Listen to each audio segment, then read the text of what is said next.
Garder sa tête et livrer son cœur, c'est ça le théâtre.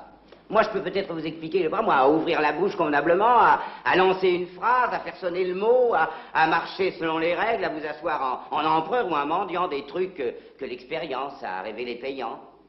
Mais il y a une chose que je ne pourrai jamais vous apprendre, et que personne ne pourra jamais vous apprendre, c'est la respiration secrète de l'acteur. C'est vraiment cette respiration que l'on possède, ou qu'on ne possède jamais.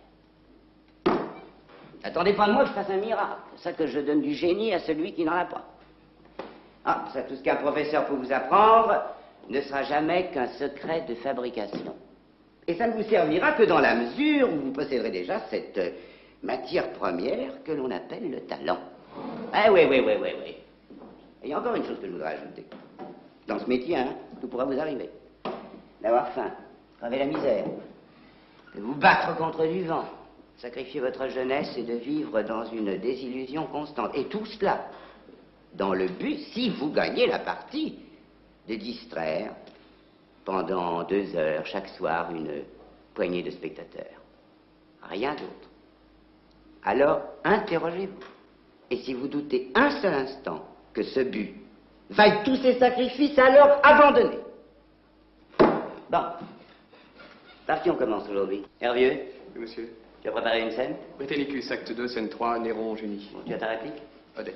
Pour mes enfants, eh bien, montez sur scène. Je vous écoute.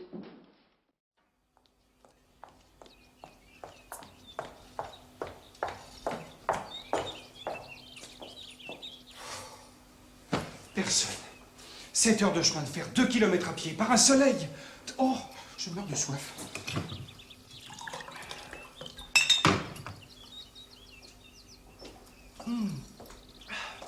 Elle est fraîche. Dites donc, monsieur. Oh, pardon, madame. Mademoiselle de Trévillac est bien ici, n'est-ce pas? Oui, monsieur. Vous me croirez si vous voulez, mais j'en étais sûr. Comment ça, vous en étiez sûr? Oh, voici ma malle. Comment votre mal? Je vous prie de vous expliquer. Je suis madame de Trévillac. La grand-mère d'Hélène? Oui, monsieur. Alors, vous savez tout. Tout quoi? Eh bien, tout sur la conduite inconcevable de votre petite fille. Mais monsieur, je ne vous permets pas. Oh, madame, j'en ai le droit. Ah, ça, qui êtes-vous? Je suis son mari. Le mari de qui? Mais, le mari d'Hélène, voyons. C'est un fou. Moi? Ah, ça, monsieur, cette sonnette, son mari, il est ici avec elle. Comment? Ils sont arrivés ensemble hier au soir. Elle est venue avec quelqu'un? Avec un monsieur? Mais naturellement, puisqu'elle s'est mariée hier. Ah non, madame, elle ne s'est pas mariée. Ah, je comprends de moins en moins. Vous dites qu'elle ne s'est pas mariée et pourtant vous affirmez que vous êtes son mari. Non, je ne suis pas son mari, enfin pas tout à fait. Elle s'est sauvée au dernier moment, au moment de partir pour la mairie. Vous dites? Elle s'est sauvée avec quelqu'un maintenant. Et vous permettez ça? Comment s'appelle-t-il, ce monsieur? Mais je vous dis que c'est son mari, monsieur Valentin le Baroyer. Il s'appelle Valentin le Baroyer? Oui. Mais c'est moi, madame, qui suis Valentin le Baroyer. Vous? Vous voulez des preuves? Tenez, voici ma carte. Valentin le Baroyer, auditeur à la Cour des comptes. Et cette malle, c'est la mienne. Tenez, j'ai la clé.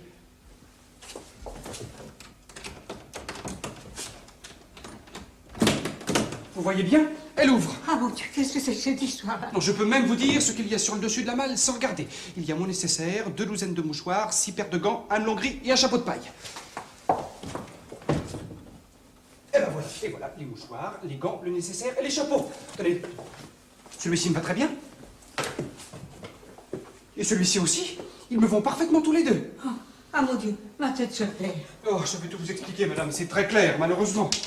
J'étais fiancé à votre petite fille. Le mariage devait avoir lieu hier. Tout était prêt. À 11h20, Hélène était en robe de mariée. Bon, s'il y a vraiment un moment dans la vie, madame, où un homme puisse croire que son mariage est assuré, c'est quand sa fiancée est en robe de mariée. Ah oui, oui. Eh bien non, madame, eh bien non, c'est à l'heure. À 12h07, le cortège était prêt. Les témoins, la mairie, l'église, tout. Mais Hélène s'était sauvée, elle avait disparu. Et ça a suffi pour tout arrêter. C'est effrayant. Oh, effrayant. Oh, si vous aviez vu cette maison de Louvcienne.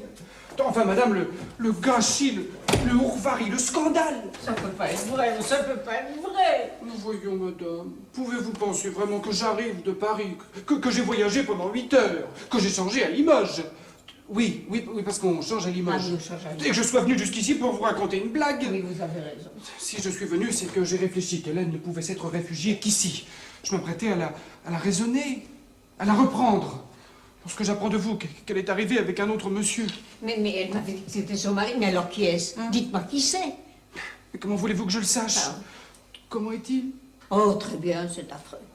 Mieux que moi? Oh, bien mieux. Oh non, c'est inouï, hein, c'est renversant.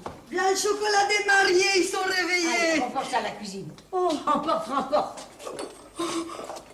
Oh, madame, on m'a souvent reproché d'avoir le goût des choses précises, mais il faut avouer que celle qui m'arrive là est d'une précision qui dépasse toutes mes espérances. Qu'est-ce que nous allons devenir?